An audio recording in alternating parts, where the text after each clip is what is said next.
Is that Jack Sparrow? You know, I Amber heard he never forgets anything. Quick! I need all kids under the age of 17 to cover their eyes. This next scene is rated R.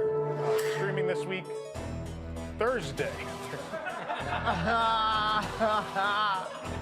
The cast member union returned to the negotiation table with Disney this week, only for Disney to not only refuse to budge even 1 cent, those are the words they used, but worsen the previously rejected offer. Yeah, in unrelated news, the price of pot stickers at Sunshine Tree Terrace went up 30 cents this week. I was not asked. I would have rejected it. I would have said, not 1 more cent for your microwave pot stickers, please.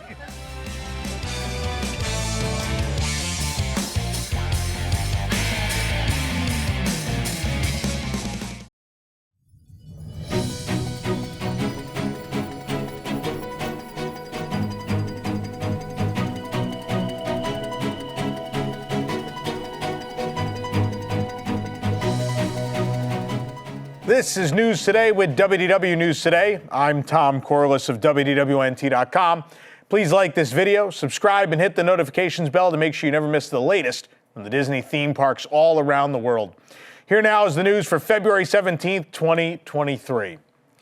Following an overwhelming 96% rejection of Walt Disney World's offer to gradually raise wages to $20 over the next few years by the Service Trades Council Union, which represents more than 45,000 Walt Disney World cast members, the union returned to the negotiation table with Disney earlier this week, only for Disney to not only refuse to budge, but worsen the previously rejected offer. The full statement from the STCU per their official Twitter is as follows, quote, "Today, the 6 unions of the Service Trades Council met with Disney for the first time since 13,650 cast members voted to reject Disney's proposal on February 2nd and 3rd. Despite the overwhelming message sent by cast members, Disney refused to add even 1 cent to its wage proposal.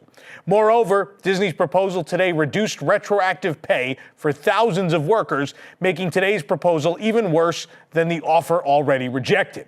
The 6 unions will be announcing public action soon to bring to light the plight of cast members struggling to survive the devastating increase in the cost of living.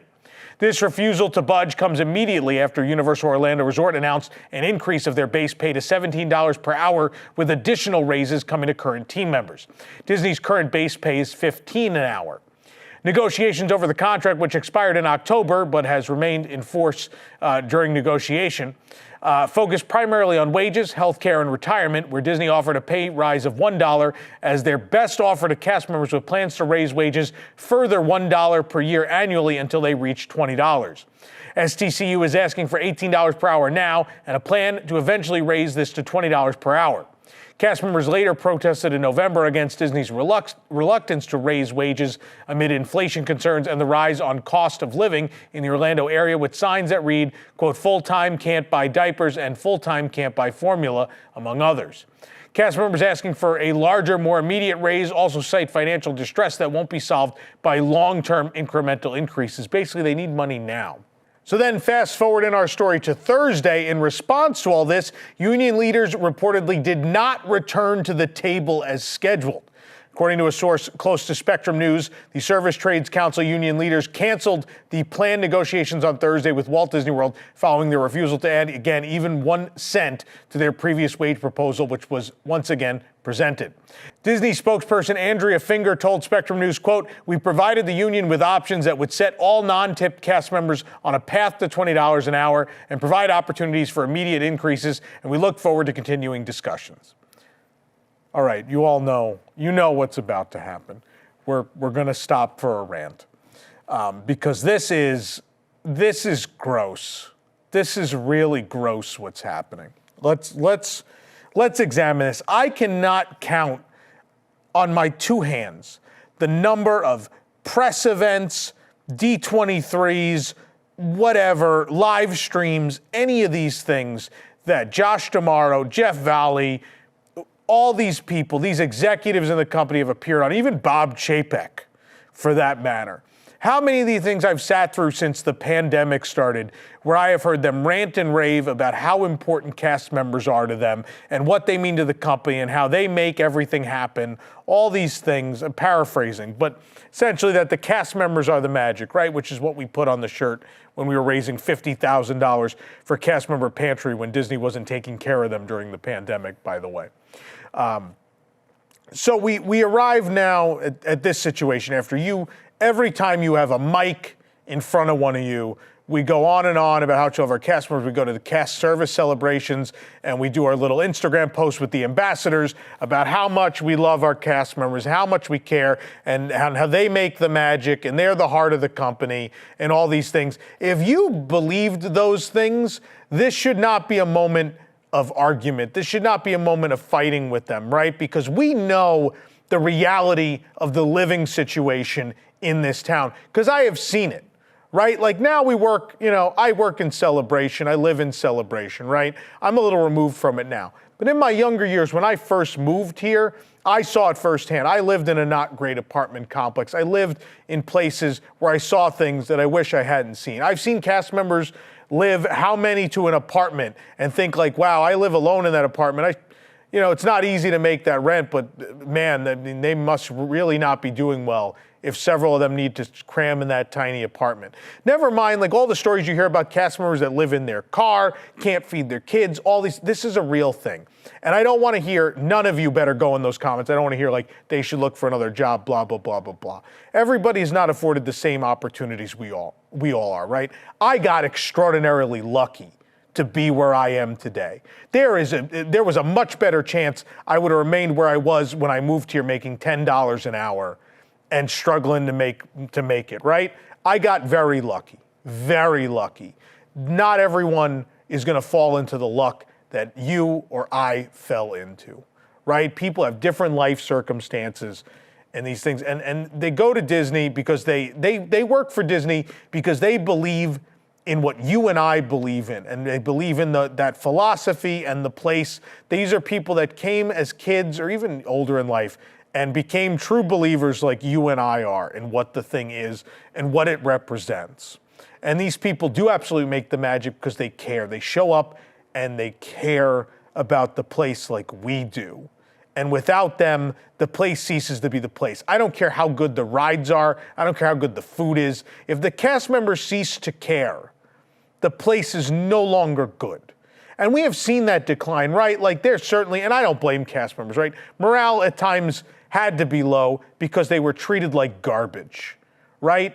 And that's why you go to Tokyo, and they don't treat them great either, but work morale is different. And you remember what things are supposed to be like at the parks as far as customer service and morale, and it's generally better. That's a cultural thing. But again, the cast members here have been treated so badly, you can't, it's hard to show up and care, right? When you know the people above you are collecting all this money, and they're just not willing to give you a raise to the point at which you can just live comfortably. But comfortably, I mean, make ends meet, right? And let's be perfectly honest, even with this raise, there are a lot of them that are still gonna need to go to that cash advance place, that are still gonna have problems. Those extra couple dollars are maybe not even gonna get them into an apartment. But if that's the case, then this needs to happen now, and the road to $20 has to begin. It has to begin. Right? And this is what Disney's going to do, because this is what Disney has done forever. Forever. Is this breakdown in union negotiations. We've seen it, I can't even tell you how many times in my life, even before I did this for a living, where I remember coming here on vacation, turn on the news, and hearing these labor disputes with Disney. Right? I remember the mid-2000s. Right? Back when the option was on the table for them to go on strike, it used to be a thing they could do before it was written in that they can't. So they actually can't, fun fact, without losing their job.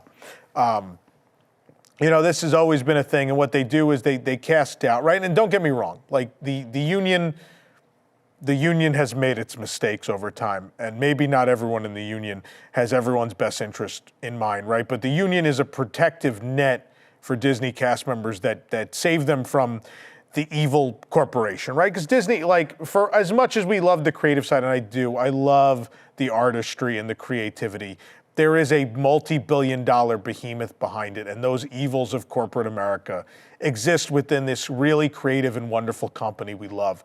And that's the fight we're in constantly, right? Especially in the Chapek years. The fight we are constantly in is between big, greedy, evil corporation and that beautiful, creative company we fell in love with. And this has to exist to fund this, right? I get that.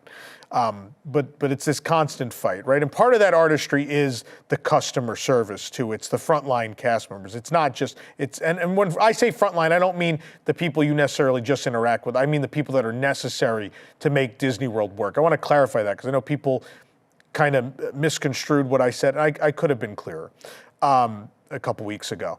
That means the maintenance people, the third shift custodial, all of those people. The people that make Disney World work are part of that artistry because they're so important to the overall story and experience of the place. That guest interaction can mean so much more than the most incredible ride ever designed.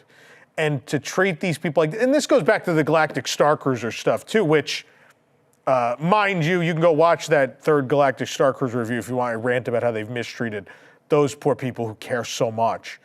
This is more in the same vein.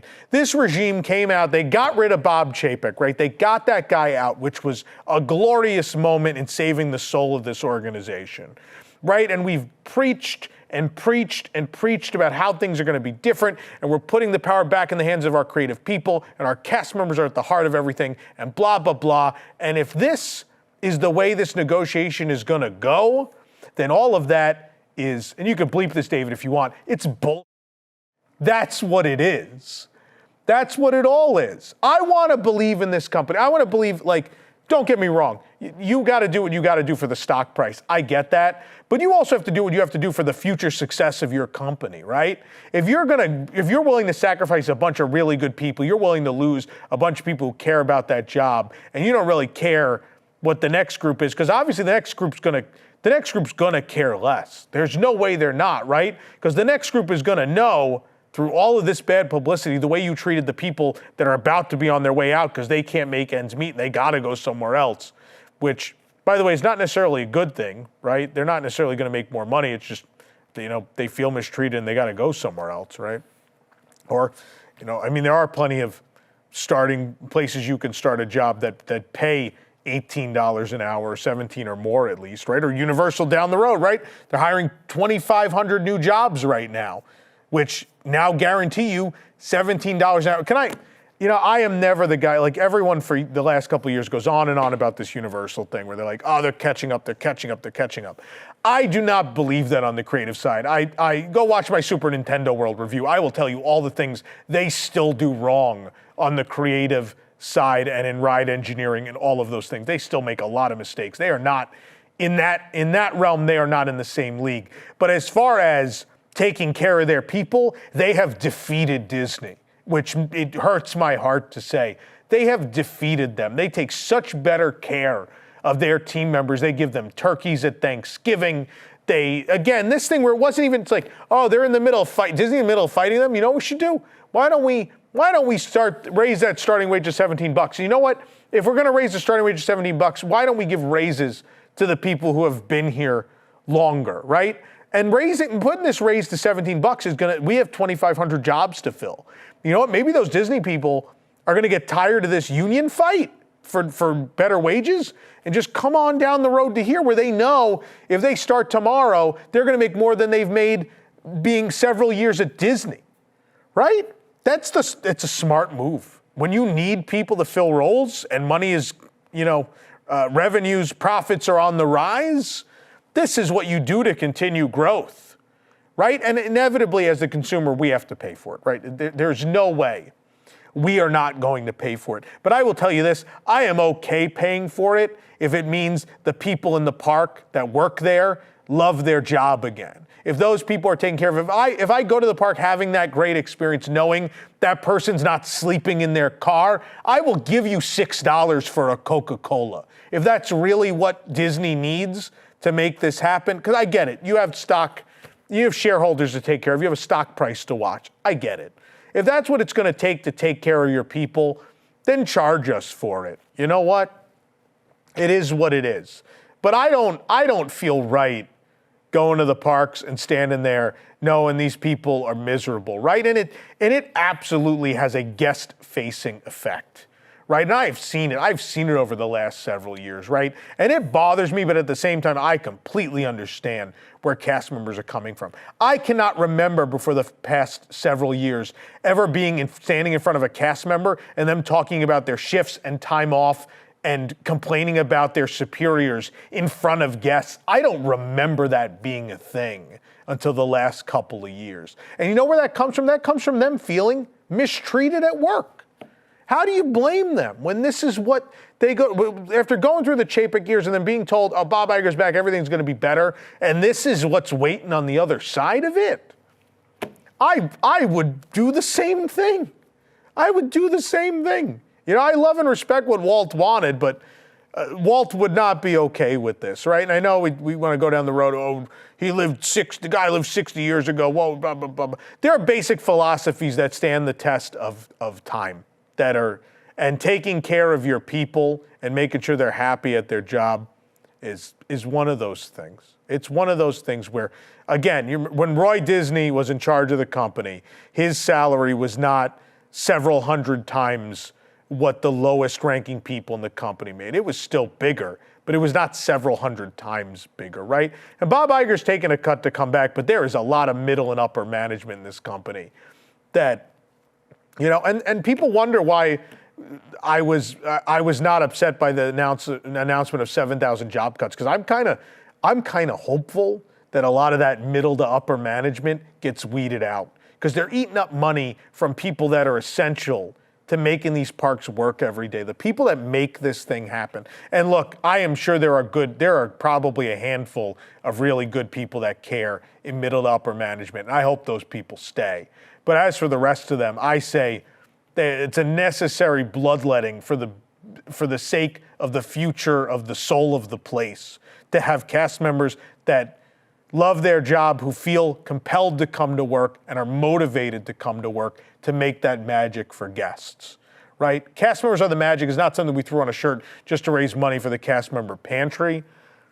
That's something we believe in, something we absolutely believe in. I have experienced a million times how many experiences with cast where they make the experience. I can think about, like, specifically places we go at Disney World, where we go mostly because the cast members treat us so well and are so nice and go so far above and beyond. I think about the crew at Territory Lounge, when we go to Sanaa, certain attractions we go to where everyone's just always so. There are so many cast members, so many places where we specifically go to those places, like, oh, we should go say hello to that person. We see them there all the time. That they really make that experience better, right? So in summary, because I know I'm going on way too long, the bottom line is, if you're going to preach to me how important your cast members are, this is not what the public needs. This union fight is not a good look. It is really not a good look for you when you preach those things. And I will tell you, the union is going to make this ugly, right? And you know who's going to make it? You live in the age where your company is under such public scrutiny from your fan base, right? Fan media has become such a big part of this company, to the point at which, let's not forget, ladies and gentlemen, that I made them cancel plans to build new attractions. They threw out Moana Tiki Room and the Country Bear replacement plan because I publicly shamed them. And if you think that won't work this time, it will. And in defense of cast members, I hope this entire community rallies around them. I hope every blogger and vlogger, when they go out and picket, or every step of this way, are publishing those articles, and I hope you see them and you hit that like button, you hit that retweet, and whatever it takes, because this company will respond to shaming, and this is a moment for it. This is a moment for Universal. Universal has shamed them. In the middle of these negotiations, they enticed people to go work for them.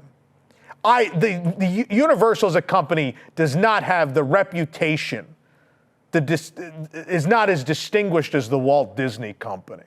And for them to outshine them is gross. People in management at Disney should feel gross about the way they've represented this organization in this process.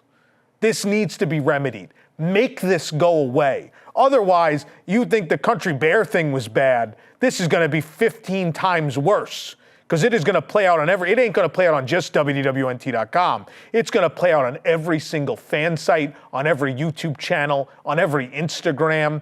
And I will tell you, any of you, again, I will say this, that are on the media list who are covering this, or should I say not covering this, this is the moment to do the right thing, to use your platform to make a positive change in someone's life instead of worrying about a free cupcake or a first ride on TRON. This is important. So I say we don't worry about a bottom line, some clout, some followers, or a media invite, and do what's right and publicize this story, no matter how much Disney is going to try to bury this thing, right? This is the moment. And if Josh D'Amaro and Bob Iger want to prove to everyone that they give a shit more than the last guy, prove it. Because the relationship between myself and the Disney company can be what it was before if we see things are not the way they're supposed to be again. We can go right back down that road. And I will do, especially for this is a far more important thing than any of those things we fought for before, which were just quality things. This is people's lives. This is food on people's table, you know? And people that do a lot for us as guests, people that care about us as guests because they wanted to work for this company because they love the same thing we do, right? And I'm going to fight for people that love the same thing I love. I'm sorry. And whatever the repercussions are, I don't care. If you haven't figured out in the 16 years I've been doing this that I don't care what the repercussions are, I haven't been on the media list for a long time. I haven't gotten a free piece of food from anyone. I don't care about those things. Like, yeah, I make my livelihood from this. But sometimes you have to put that aside and do the right thing. And this is the right thing. Let us know in the comments how you feel. Hopefully you feel the same. I hope you do. And you should pressure, I know many of you watch other YouTube channels, read other sites. If you see they're not talking about this, or they're not really pushing the stories that talk about this, say something. Speak up. Pressure them. People sure as hell have pressured me on Twitter about the things they don't agree with me. It should apply to everyone, and especially in this scenario. All right, let's cool down with our next story. I'm sorry, I get very, very heated. The annual Passholder previews for TRON Lightcycle Run at the Magic Kingdom are now full, according to the Virtual Queue homepage. As of 12:09 p.m. on Thursday, a message on the bottom of the page said previews would reach capacity within the next 10 to 15 minutes, and at 12:32 p.m., the message was updated to say, thank you so much for your interest in this event. Previews for TRON Lightcycle Run have reached capacity. The attraction will open to all guests starting on April 4th, 2023. I hope all of you that wanted to get in, got in. At least one upcoming Star Wars Galactic Starcruiser Voyage is offering only one dinner service per night instead of two, as the expensive experience continues to have lower occupancy than Disney would like.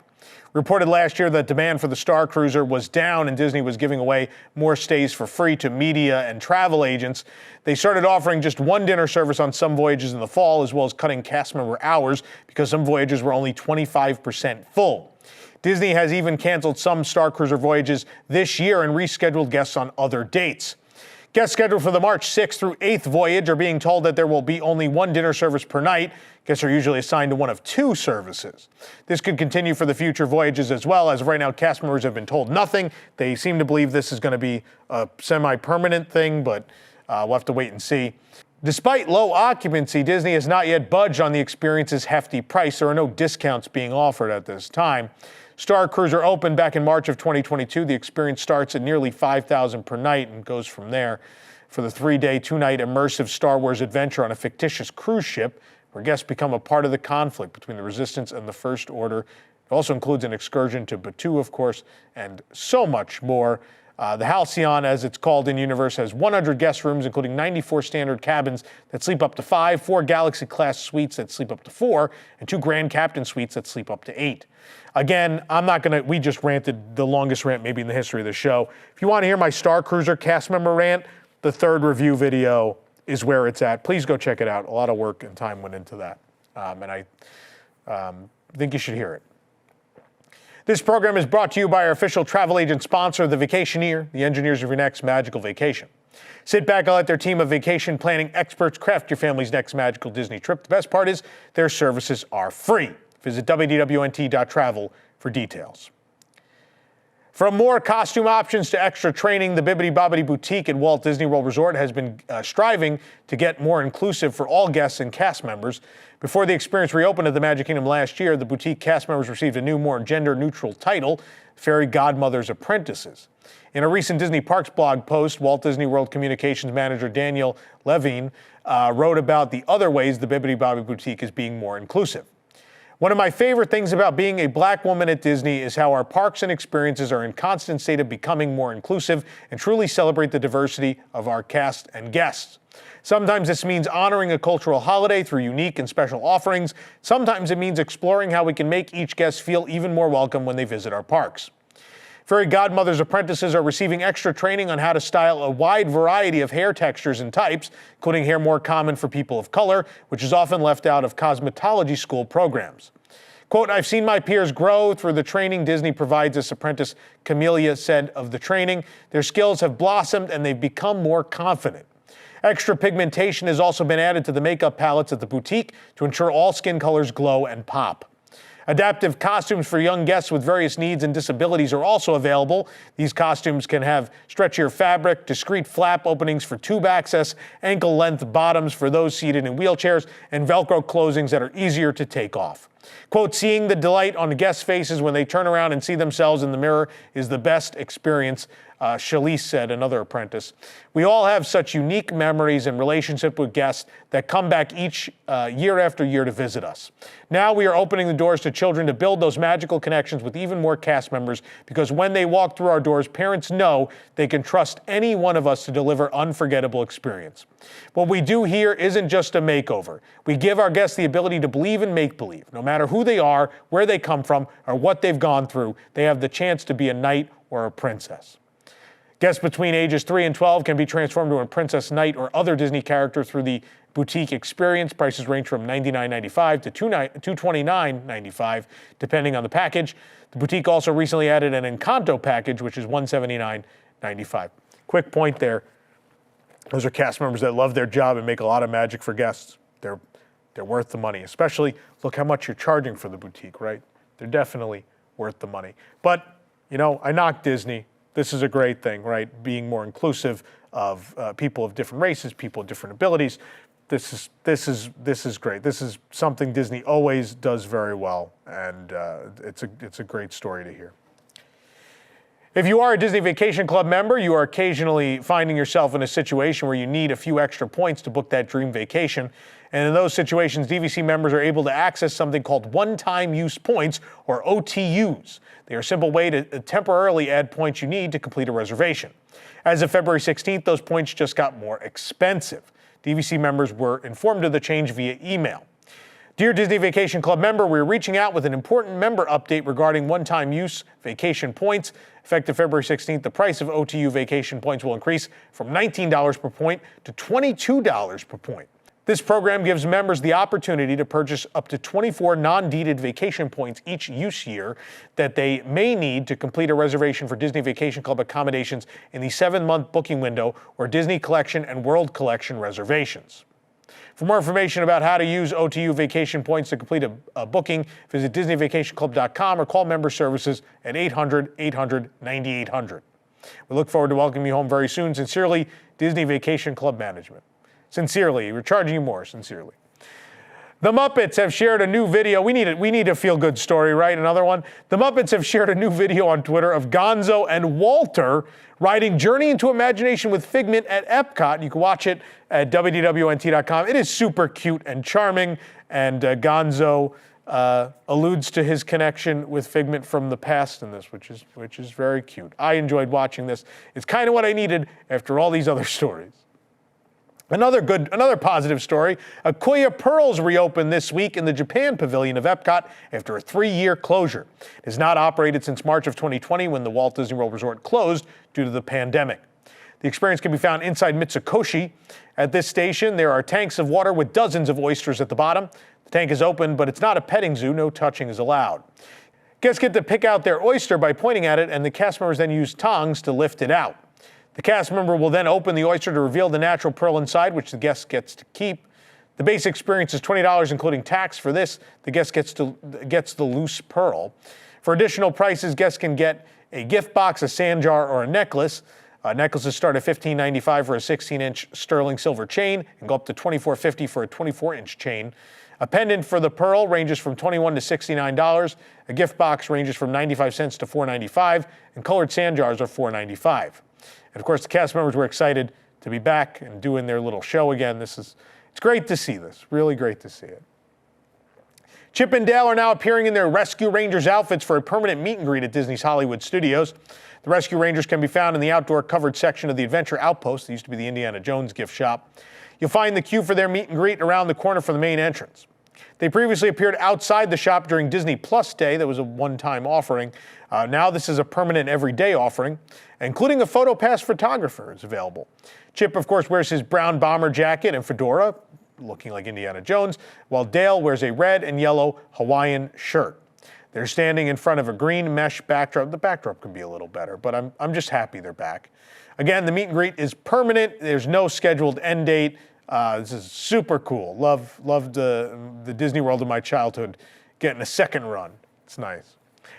For the absolute latest on these stories and all that didn't make it into today's show, be sure to check WDWNT.com and follow us on all your favorite social media platforms. You can support the entire team behind the show and others by joining the WDWNT Interglobe Society at patreon.com/WDWNT. Get access to exclusive content, discounted show and event tickets, and more. Special shout out to all our WIGS members watching who make the show happen every week. For the worldwide leader in Disney Parks news, this is Tom Corliss saying, enjoy the rest of your today. Have a great, big, beautiful tomorrow. From WDWNT TV, this is Park Center. Join us each week for news and discussion topics from the Disney and Universal theme parks around the world. We cover the stories in a quick, concise, and fun format, and then our panel breaks down and debates some of the biggest issues and what they mean for us, the parks fans. From the latest announcements to openings and delays to scandals and snacks and merchandise and more, we'll cover it all in 90 minutes. Join us live every Sunday night at 9 p.m. Eastern on YouTube at WDWNT TV, or watch episodes on demand anytime. You can also subscribe to the audio version of the show on your favorite podcast app.